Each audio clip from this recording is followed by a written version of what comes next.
You're listening to KYRS, Medical Lake and Spokane, 88.1 and 92.3 on your FM dial.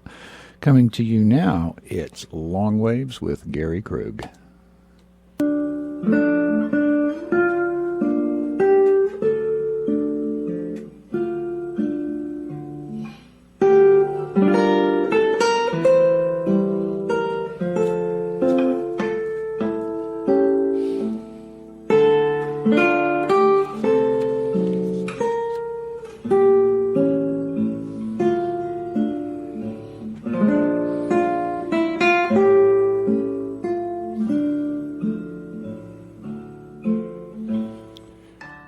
And I'd like to thank you for tuning in this afternoon to Long Waves here on KYRS.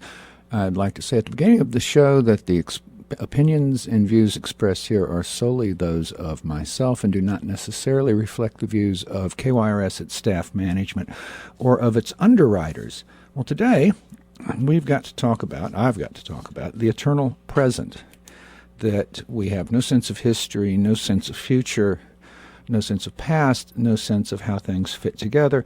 Instead, things just appear out of nowhere, like that suicide deer you see when you're driving late at night on two-lane blacktop. It just comes out of nowhere, and there it is in front of you, and then it's gone. And we go, wow, that was weird, and then something else will happen later.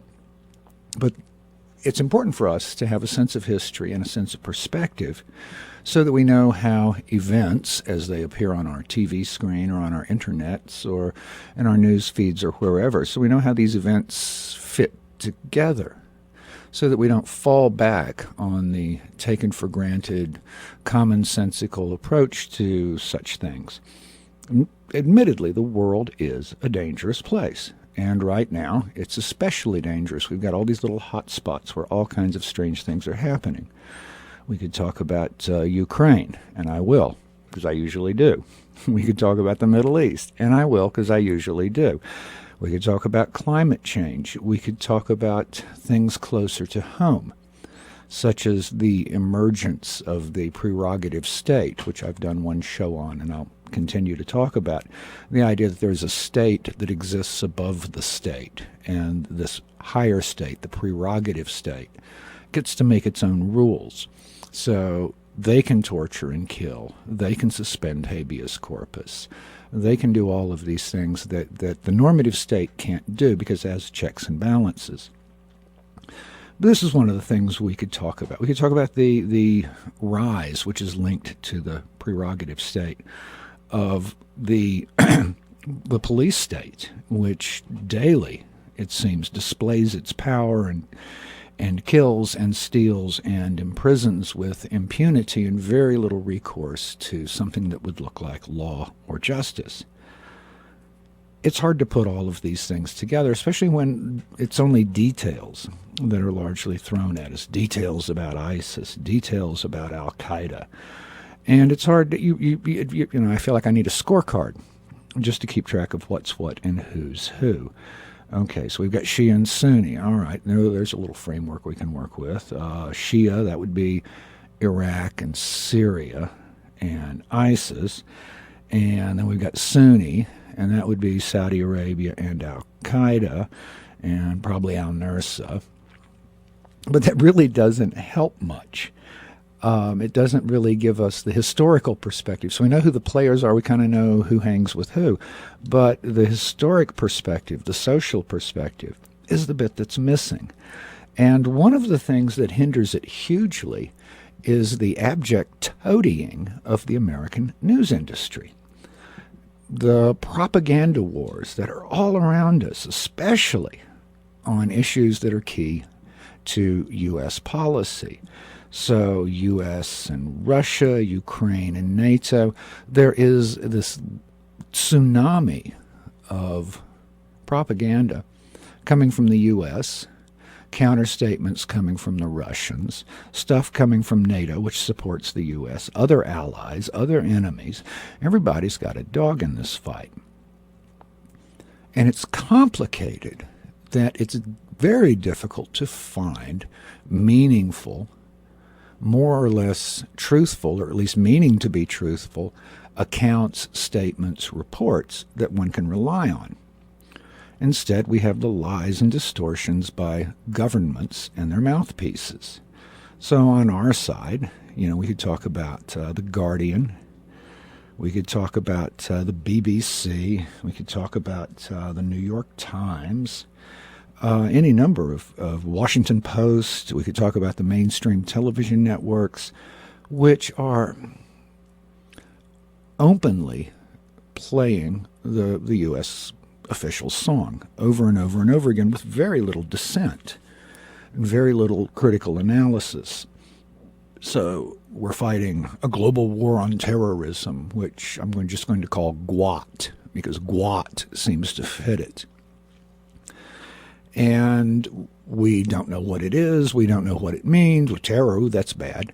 But terror is one of those amoeba words. It means whatever it's convenient for it to mean. Are the actions of right-wing fanatics in the U.S. terrorism? Or are they just crazy people? Or are the actions of freedom fighters in this or that country terrorism? Well, it depends on whether they're on our side or not. And we've seen this again and again, from the Contras in Nicaragua to, the current events in the Middle East. So we know that the media are remarkably good at singing the official line. Occasionally, you'll get a true piece in the New York Times or the Guardian or the BBC or WAPO, but it's rarely to do with anything in foreign policy. And whenever governments need something run, they know exactly who to take it to. So what we understand is that debate and the parsing of information is carefully controlled. It's constrained. It's limited. You have to use the right phrases. You have to identify the right enemies. You have to use the right sort of historical contexts. And I'll talk about this in some greater detail in a minute. So this kind of approach to media fits very, very well with the way that we live our lives anyway. We live our lives in this eternal present, where events pop up with no historical or political context. They have no meaning. We don't have a time to catch our breath, assess, criticize before the new event is upon us. So, ISIS is a NATO creation? Does that sound crazy? It's not something you would see in the major news. Not in this country, but Deutsche Welle, one of the big German news organizations, reports that equipment and fighters routinely flow through Turkey into Iraq, where they fight the Iraqi government and now U.S. troops. Okay, well, this is something we've known for a while, that Turkey's been kind of an open door for people wanting to get into Syria, wanting to get into Iraq. But what does this mean? Is Turkey acting against NATO? Or is NATO actually supporting ISIS? And how would we know? And why would we do that? How would we explain? The whys change daily, depending on political expediency. Is the U.S. trying to support al-Qaeda to punish Syria and Iran? Well, that would undermine the stated U.S. goals in supporting the Iraqi government. But it seems to be the case if you look at the actions in Syria. So let's look at the actions in Syria for a moment, shall we? Tony Carlucci wrote a really nice piece quite recently called "With Aleppo Encircled, West Seeks Wild Card to Save Its Terror Hordes." And in this Aleppo is a city in northern Syria, one of the big cities, and it was invaded from NATO territory by various insurgent groups. And the Syrian armies fought back, and they've encircled Aleppo, and they're about to take it, it looks like. And this is where it gets interesting. Quoting now, "The desperation of militants facing this final battle in Aleppo is indicated by their Western sponsors' attempts to broker a ceasefire and arrange aid," in quotes, "to reach them. Similar attempts were made in vain during the closing phases of the battle for Homs in mid-2014, with the city of Homs having been an epicenter of terrorist activity beginning in 2011, and now under the control of the Syrian government. Small pockets of militants have been isolated within Homs." So the government's gradually sort of restoring some sense of order into this country that's been flooded by largely Western-backed terrorists seeking to overthrow their government. And The Guardian, as Carlucci points out, has been absolutely front row among the propagandists in attempting to, as he says, form a narrative extorting global security by claiming that NATO needs to establish a no-fly zone over Aleppo and repel the Syrian forces so that, quote, "moderate rebels can hold on to the city and repel the lingering Islamic State forces." Well, that's just cloud cuckoo land and doesn't at all fit the reality on the ground. And Carlucci continues, "Of course, the reality is that the U.S. has merely used ISIS as a pretext to violate Syrian airspace, with the next step being to establish long-planned no-fly zones, if possible, to thwart the Syrian Arab army. Just as in Libya, the no-fly zone would simply hand the rest of Syria over to ISIS and other al-Qaeda affiliates. Clearly the most dominant military force engaged in fighting the Syrian government, and clearly the recipients of the vast majority of material supplied by NATO and their regional partners, most notably Saudi Arabia, Qatar, and Israel." Well, golly gosh. So we've got our good friends, the Saudis, who've long funded al-Qaeda. We've got Qatar and Israel all funding al-Qaeda affiliates to overthrow the Shiite government of Syria. Help me out here. Does this make any consistent sense? Is anybody actually in control of these decisions? Carlucci continues that while The Guardian claims the remaining encircled militants in Aleppo are at odds with ISIS, the same report admits these same militants coordinate with U.S. State Department-listed foreign terrorist organization al-Nusra. And these same ISIS forces that are allegedly at odds with moderate rebels have seen thousands of so-called moderates defecting into their ranks recently, bringing with them large sums of Western cash and weapons. That al-Qaeda, both al-Nusra and ISIS, seems to thrive along the Turkish border indicates that NATO is not at all going to NATO support is not at all going to moderate rebels, but instead intentionally to al-Qaeda or to moderate NATO groups that are known to be working with or soon to join al-Qaeda. So we have what he calls here a menace of our own creation. And he refers to an article from 2007 by the Pulitzer Prize winner Seymour Hersh, one of the great American investigative reporters. And I have this article posted on the Facebook page for the show, an article called The Redirection. And Hersh points out in this that the West conspired to intentionally build up and unleash terrorist mercenaries affiliated with al-Qaeda across the Arab world to fight a proxy war against Iran and its growing arc of influence. U.S. support was to be laundered through Saudi Arabia as to maintain a veneer of plausible deniability. Clearly, what is unfolding in Syria today is the verbatim manifestation of Hersh's meticulous 9-page report. And I do encourage the listeners to look at this report and read it with some care.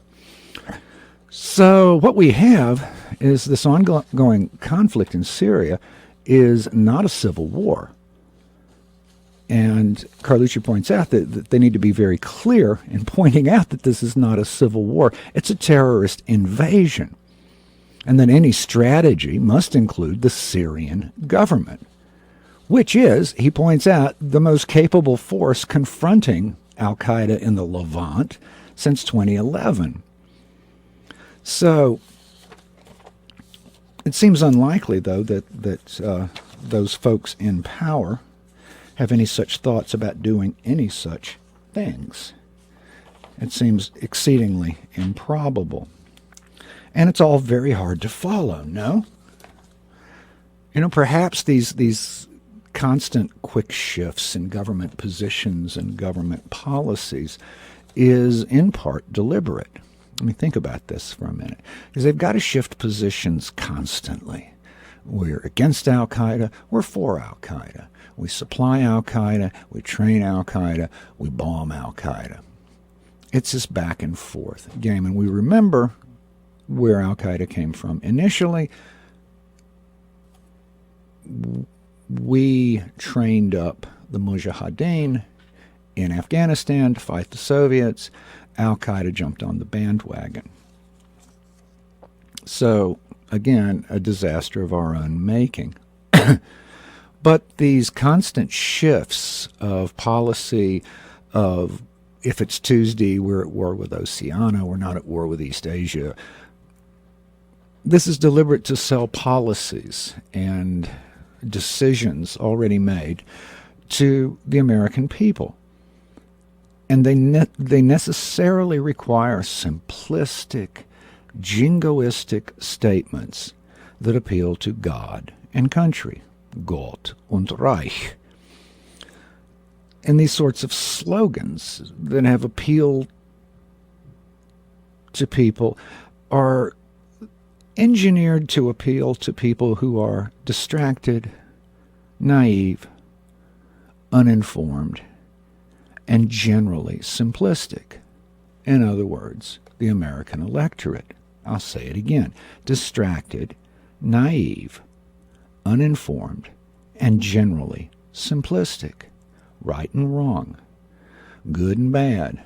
My country. They don't do this because they want the consent of the American people. They just want approval for what they've already decided to do or have already done. Nobody's asking for our consent before the U.S. invades a country, before the U.S. goes off on another GWOT escapade. This is simply for our approval, to keep us happy and vaguely supportive of whatever's going on. It is hard to reduce history to sound bites, especially when history must be made to conform with current government policies that constantly change and morph to fit the pet philosophies of whomever currently pulls the strings. And one of the groups that we have currently pulling the strings are a lot of neoconservatives, neocons, a lot of leftovers from the Bush administration who've dug in. I think one thinks of Valerie Nuland, the U.S. Secretary of State, envoy, special Europe, the one who's had her hands all over Ukraine. Think of Pyatt. Think of all the people in NED, the National Endowment for Democracy, so-called, which we've also talked about on this show. Whoever is currently pulling the strings has their own pet philosophies about how things are going to go, and it really doesn't seem like it matters a great deal what any new president does or says or wishes to do. The neoconservative movement has ensconced itself so deeply in the State Department and the military, and it was a deliberate policy of them to do this under the Bush and Cheney administration. These people are so deeply embedded that effectively this philosophy controls most of America's political actions domestically and overseas. And if you want to understand their policies, if you want to understand what they laid it all out back in 1999, I want to say, in a book, a pamphlet called Rebuilding America's Defenses, where they lay out a system, lay out a plan for the U.S. to essentially dominate the world. The pet philosophies. But we don't see that, we don't dive into it, and even that's kind of a very short little wave. This was just a decade or so ago, and it's hard to put it into political philosophy. It's very difficult to take this document, the Rebuilding America's Defenses, and put it into a political or historical perspective. Fortunately, there's some really smart people out in the world who make good careers out of doing this. One of them is a man named Adam Curtis, who's a documentarian, a man who makes documentaries for the BBC. A couple of his really great series I would recommend strongly, and you can find these. One is The Century of the Self by Adam Curtis, which is available online. And the other is The Power of Nightmares. And these are in-depth, long-wave kinds of analyses. Century of the Self is the emergence of this remarkably crippled individual focused only on itself, its own interests, divided from community, separated from others. And The Power of Nightmares is about basically the rise of the neoconservatives and the simultaneous rise of the jihadists. Well, Adam Curtis has a new series, which has just come out on BBC, a new series of films called Bitter Lake. As I say, it's just been released, but it's not yet available in the U.S. unless one is somewhat clever.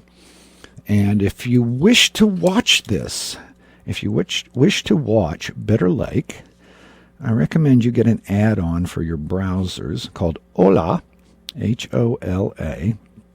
It's free. And use it to tell your computer that you're actually in the UK. Now, it only works on things that are going back and forth through your browser, not on all your traffic. But it'll work well enough that you can watch the film if you want. Unless, of course, it's illegal, in which case I'm not suggesting you do this at all.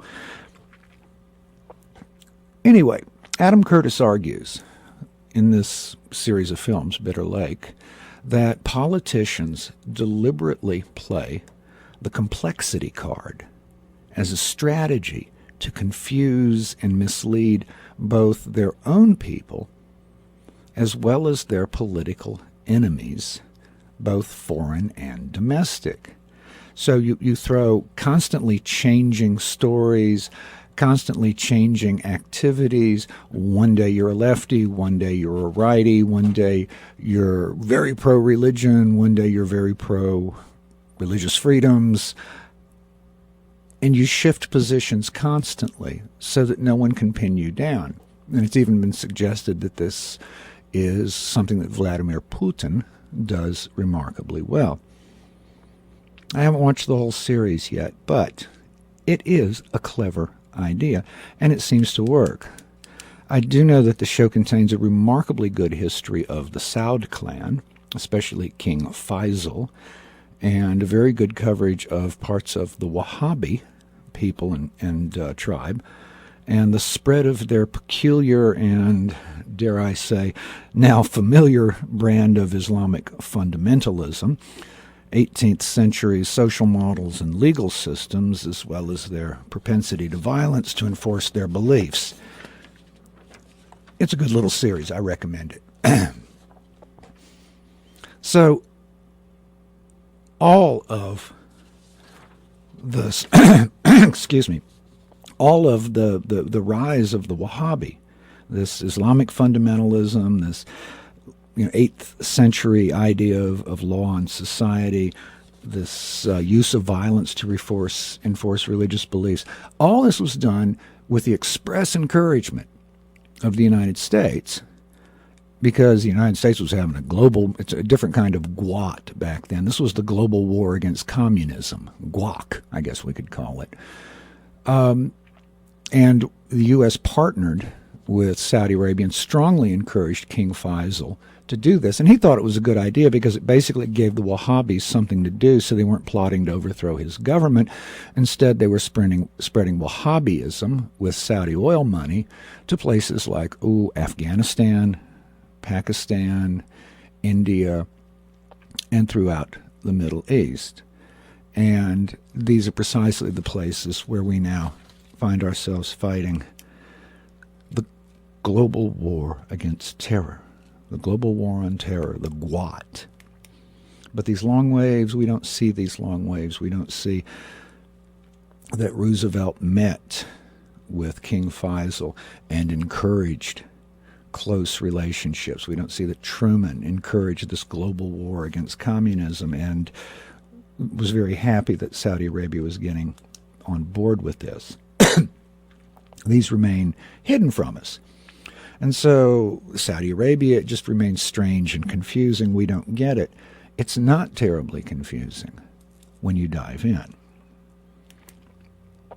But we don't dive in, and no one encourages us to do it. It takes a bit of effort, a bit of digging, a bit of initiative, thinking for oneself, and these simply aren't attributes that are encouraged. All that being said, there are sometimes when what we see are naked, behind-the-scenes power plays. And boy, was there a doozy this week. John Boehner, Speaker of the House, that fellow of weepy tanning bed fame, decided to invite Benjamin, or Bibi to his friends, Netanyahu, to Congress on March 3rd. Okay, well, golly gosh. The issue with that is this came in the context of a number of other representatives and a couple of senators, I think of Louis Gohmert off the top of my head, telling Benjamin Netanyahu that they would follow his lead.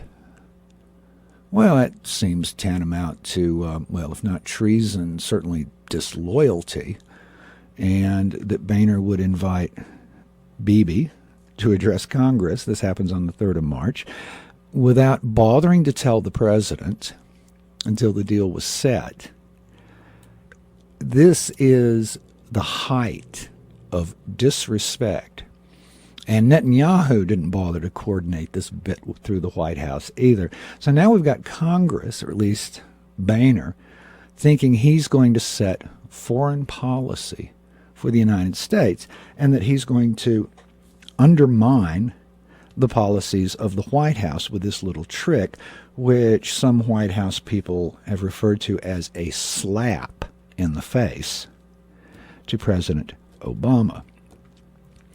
And there's also another bit to it, which is this Netanyahu's address to Congress occurs just 2 weeks, mind you, before his own election takes place in Israel. I mean, even Fox News is freaked over this. Chris Wallace and Shepard Smith last Friday had a frank back and forth about the absolute impropriety of setting up a speech by a foreign leader for the express purpose of undermining an American administration's foreign policy. This is way over the line. And even Fox News gets that. So that's how far over the line it is.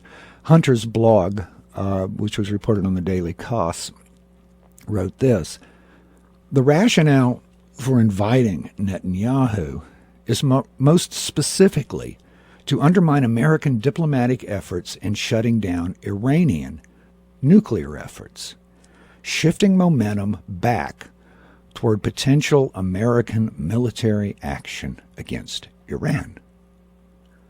Many in the Republican Party are keenly eager to see that happen, primarily the same neoconservatives who were keen to see action against Iraq. And isn't that a comforting thought? And it's informative to see the political risks those individuals are willing to take to nudge American policy closer to that preferred military confrontation. They'll have their bombing, damn it, even if it means being seen as publicly aligning themselves with foreign leaders rather than with their president.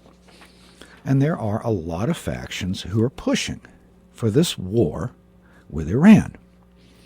And the same ones who push for the war with Iraq because they just love their wars. They never get enough of their wars. Whatever the motivation, the manipulation of chaos, masquerading as order, could not occur without specific social conditions, as I said at the beginning of the show. Specific social conditions of our political, communal, linguistic worlds, right here in the U.S.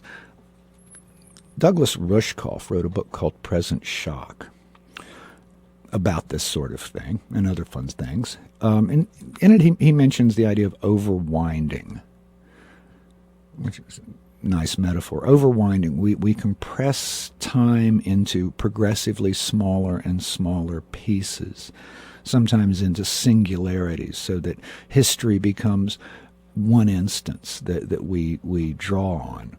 We try to overcome natural time. We try to save time.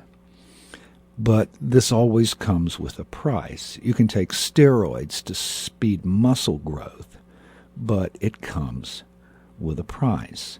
We try to overcome natural time by sleeping less, by using drugs, using coffee, but we pay for that as well. We try to save time by hurrying, and we lose our touch with the human pace and our touch with the connection of those around us. We have no patience for things that take time. Look at road rage. Look at the people who beep at you when you don't move fast enough when the light changes. Rushkoff cites an idea by Freeman Dyson, who was a futurist and I think a physicist. Dyson talked about 6 time frames that we need to have to understand our actions and their consequences in the world. So you've got the time frame of yourself, and that's maybe 100 years, but take out the first 18, 20 because they don't count. Then you've got the time frame of your family, which is maybe a few hundred years. I don't know. I think the Borgias hung on for about 500 in Italy in one form or another. Then you've got the time frame of your tribe or your nation. And that may be, how long do nations last? A few hundred, maybe 1,000 years. Tribes, maybe a bit longer. Then you've got the time frame of your culture. And the culture that we draw on extends into ancient Greece. It extends into the Mesopotamia. It's a very long wave. It's a wave of 5,000, 5,500, 6,500 years. So that's a very long time frame. Then we've got the time frame of the species. Thinking in terms of how long does a species live? Is this good in terms of the extent of the species itself, humans, or other species, but humans? So this may be some tens of thousands or even hundreds of thousands of years, but it is finite. There's an end to it. There's a beginning to it. There'll be an end to it. And then we have the timeline of the planet, which is some billions of years. How long the planet will be habitable is anybody's guess, but that's exactly the kind of thinking we need to have.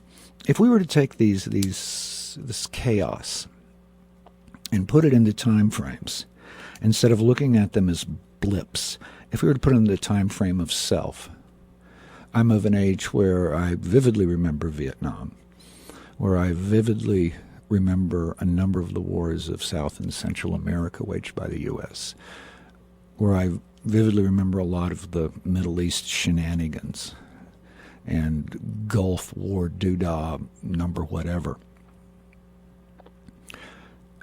So if I think about these things, over a stretch of 100 years or so, or a few hundred years, we can see, for instance, the Saud royal family in context as a force. We can see the Wahhabi in context as a force.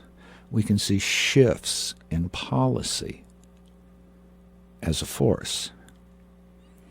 And for each of these time frames, self, family, tribe, culture, species, planet, we could examine current events. We could examine our own actions. How long does that water bottle that you just bought last in a landfill? 10,000 years? 20,000 years? Well, that would have implications, wouldn't it? For the culture, for the tribe or nation, the species, the planet. So being able to expand our time frames out of our immediate instant is essential to being able to ground ourselves in much longer spans of time, which also transforms our values and the way we see and think about things. But we don't do that. We don't even have yesterday or next year. And you take the obituaries of King Abdullah of Saudi Arabia. Oh my goodness, you read half of these, and you would swear the man was a saint. The state visits Michelle's ugly looks and refusal to wear a covering on her head notwithstanding, praise the great man who rallied the Gulf nations, who great liberalizer, who blah, blah, blah, blah, blah, blah, blah, blah.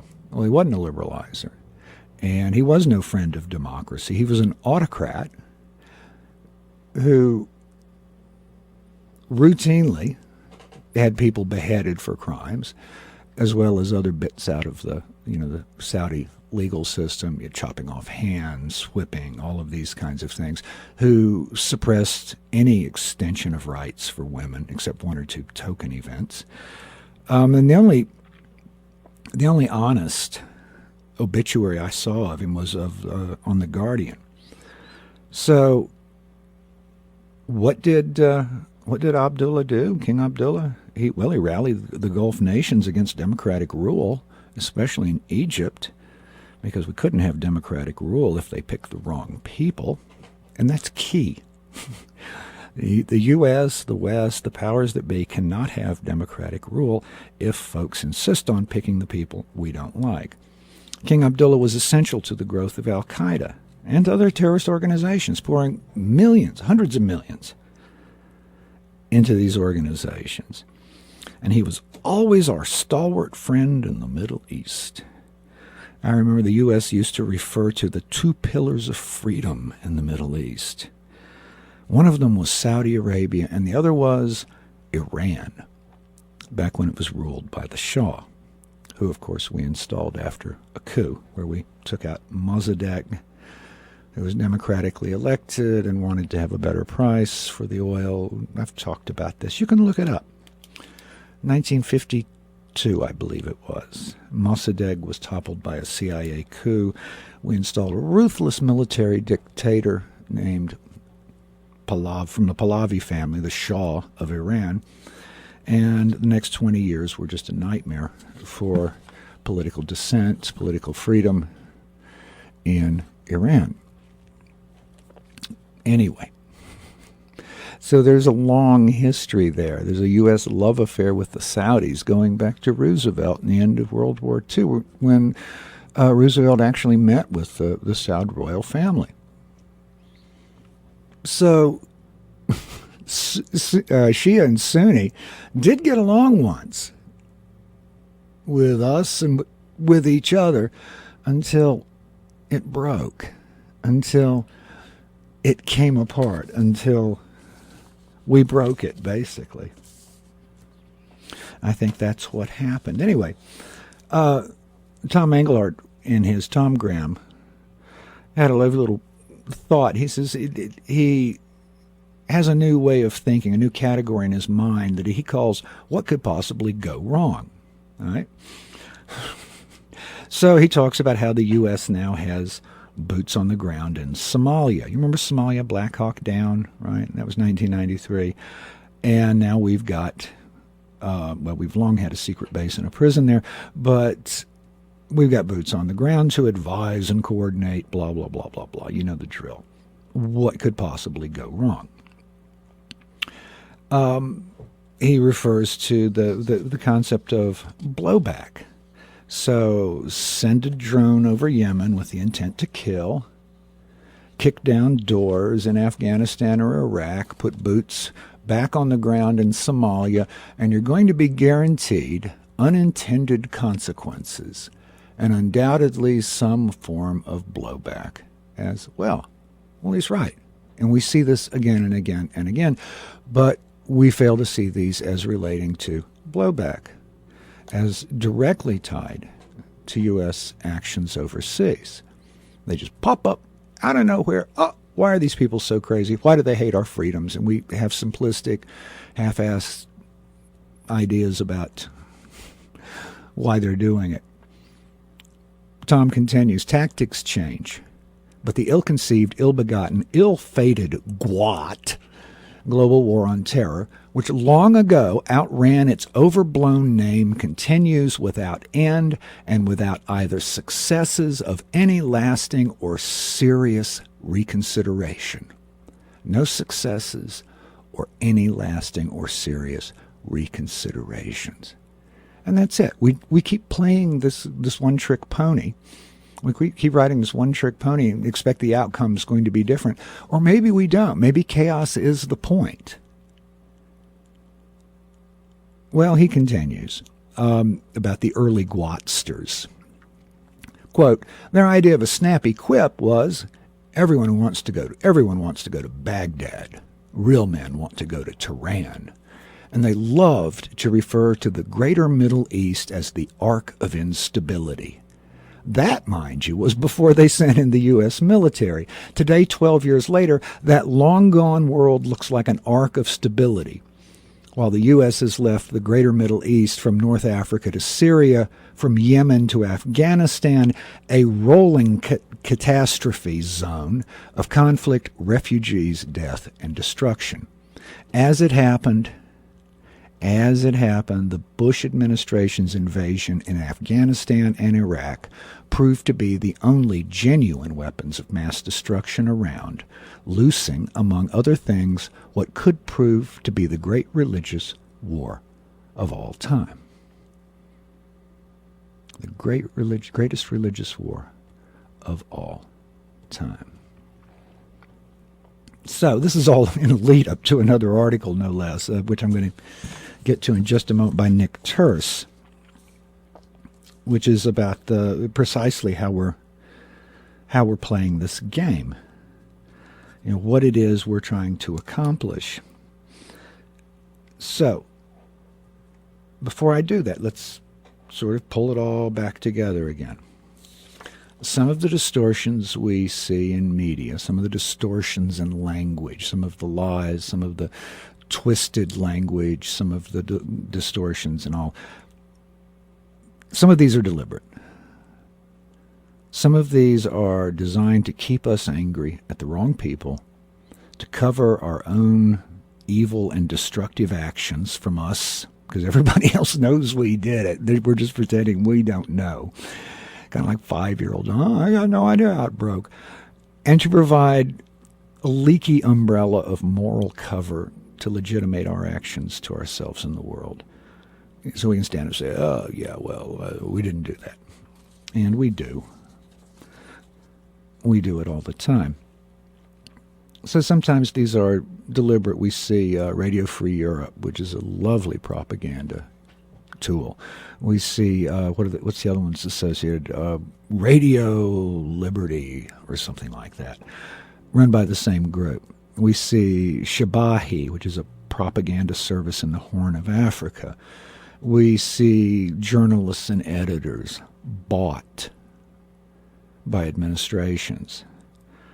We see the compliant news services whose owners and interests fit very well within the hierarchies of power.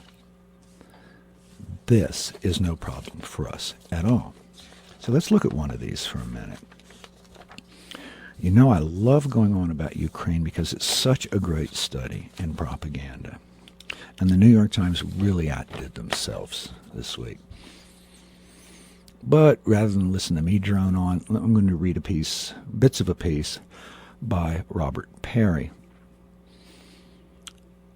Quote, "One danger of lying is that you must then incorporate the falsehood into the larger narrative, somehow making the lies fit." So we have Ukraine, where the European Union and the United States provoked a political crisis on Russia's border in November 2013. I'm quoting, then backed a coup d'etat in February 2014 and have presented a one-sided account of the ensuing civil war, blaming everything on Russia. Possibly the worst purveyor of this Cold War-style propaganda has been the New York Times, which has given its readers a steady diet of biased reporting and analysis, including now accusing the Russians for a resurgence in the fighting.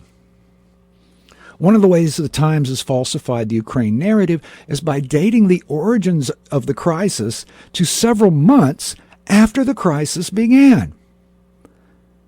And I'll paraphrase here a little bit. So, the story doesn't start when the U.S. intervenes in Ukrainian political affairs, when the U.S. initiates a coup, when we had Victoria Nuland and John McCain over there trying to wean them away from Russia, and when that doesn't work, backing a right-wing coup to remove the elected president, Yanukovych, and put in one of Nuland's hand-picked characters, Yatsenyuk. Okay, it doesn't start there. No. It starts much, much, much later. So, the New York Times article mentions these little green men who just invaded Crimea and conquered it. Well, no. Russian troops were already in Crimea. It was part of a long-standing agreement with Ukraine for maintaining the naval base. What Russia did was just said, look, it's ours. And historically it had been. So this leads to another paragraph. The renewed fighting is dashed any hopes of reinvigorating a ceasefire, more honored in name than in fact. And goes on to demonize Putin. That he would fail to be staggered by the twin blows of Western sanctions and collapsing oil prices.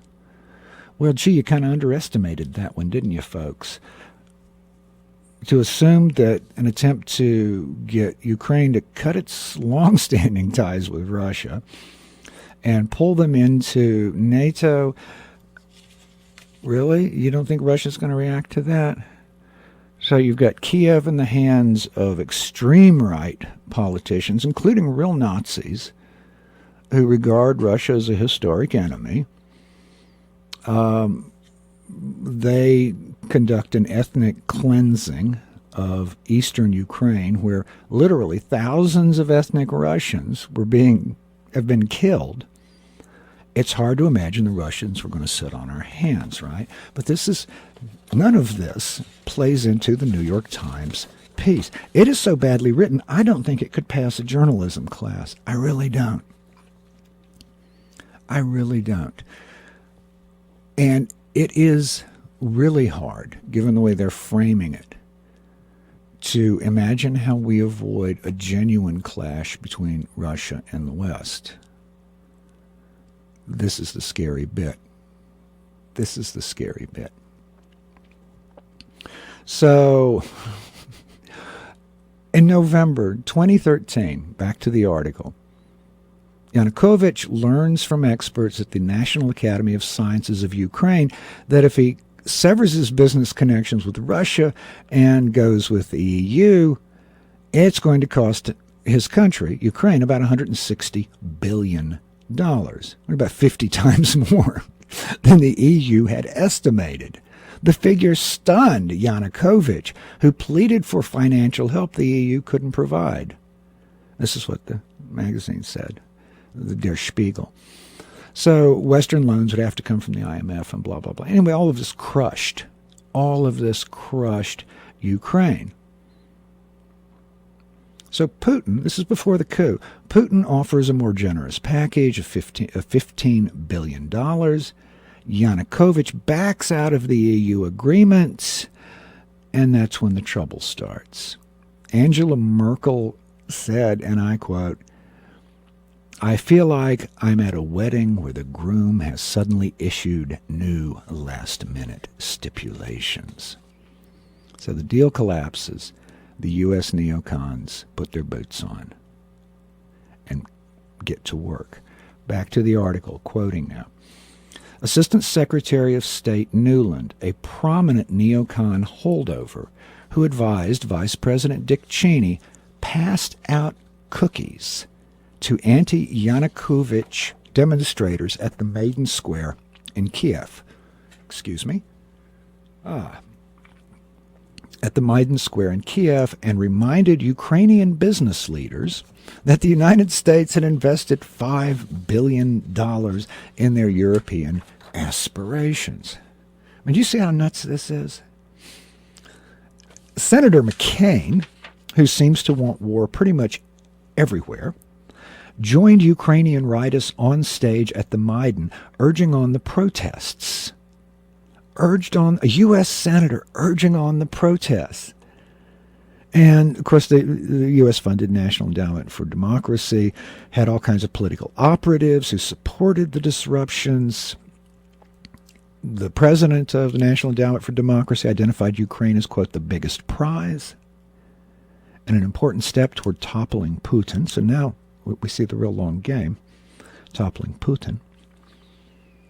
And then we had February 2014, when Nuland was telling U.S. Ambassador to Ukraine, Jeffrey Pyatt, to F the EU, when the U.S. will figure out how to glue this thing, and picked the leaders the U.S. wanted, which we've talked about. So none of this makes it into the New York Times piece. None of this, which is beyond background, this is the actual meat of the issue. None of this finds its way into the Gray Lady's writing. So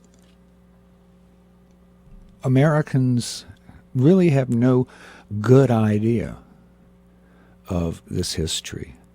We're living very much in a shrunken present.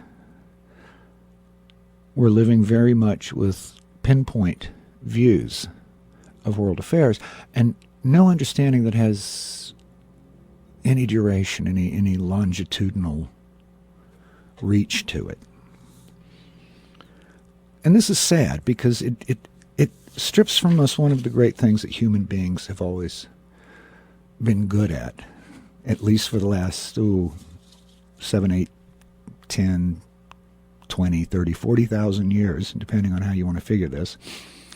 The human species masters one of the things that makes me really proud of humans. It's what the Polish linguist Korzybski called time binding. Right? We've learned to compress and store time in writing, in paintings, in architecture. We have scrolls and books, and now digital data, so we can take learned skills, we can take knowledge, and pass it on to the future generations.